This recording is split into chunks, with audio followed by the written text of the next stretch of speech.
بسم اللہ والصلاۃ والسلام علی رسول اللہ اما بعد۔ وضو میں داڑھی کے خلال کے تعلق سے شرعی احکامات کیا ہیں؟ سنن ترمذی کے اندر 3 احادیث موجود ہیں، 29، 30 اور 31۔ یہ 3 احادیث مختلف صحابہ کرام رضوان اللہ علیہ مجمعین سے مروی ہیں۔ 29 اور 30 نمبر حدیث سیدنا عمار بن یاسر رضی اللہ تعالی عنہ سے مروی ہے، اور 31 نمبر حدیث سیدنا عثمان بن عفان رضی اللہ تعالی عنہ سے مروی ہے۔ عمار بن یاسر رضی اللہ تعالی عنہ کی روایت با اعتبار سند کے ضعیف ہے، اس سند میں عبد الکریم بن مخارق راوی ضعیف ہے۔ 30 نمبر جو حدیث ہے وہ بھی سیدنا عمار بن یاسر رضی اللہ تعالی عنہ سے مروی ہے، اس کی سند میں قتادہ بن دعامہ اور سعید بن ابی عروبہ راوی ہے، یہ روایت بھی ضعیف ہے۔ جو روایت 31 نمبر پہ ہے وہ سیدنا عثمان بن عفان رضی اللہ تعالی عنہ سے مروی ہے، اس کی جو سند ہے وہ حسن درجے کی ہے۔ عثمان بن عفان رضی اللہ تعالی عنہ بیان فرماتے ہیں ان النبی صلی اللہ علیہ وآلہ وسلم کان یخلل لحیتہ، آپ صلی اللہ علیہ وآلہ وسلم اپنی داڑھی کا خلال کیا کرتے تھے۔ یہ روایت ذکر کرنے کے بعد امام ترمذی رحمہ اللہ نے فرمایا ھذا حدیث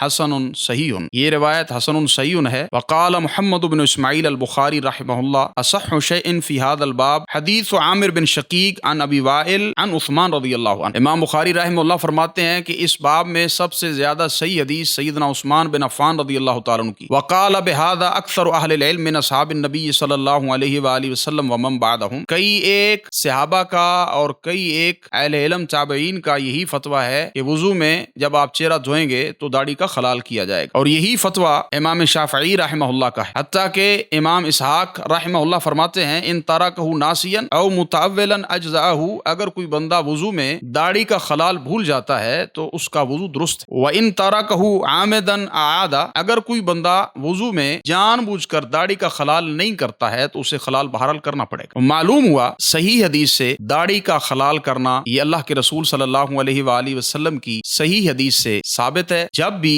وضو کرنے لگیں چہرے کو دھوئیں تو داڑھی کا خلال کریں، کیونکہ یہ مسنون ہے۔ اللہ رب العزت ہمیں دین کو سمجھنے کی اور اس پر عمل کرنے کی توفیق عطا فرمائے۔ وآخر دعوانا الحمدللہ رب العالمین۔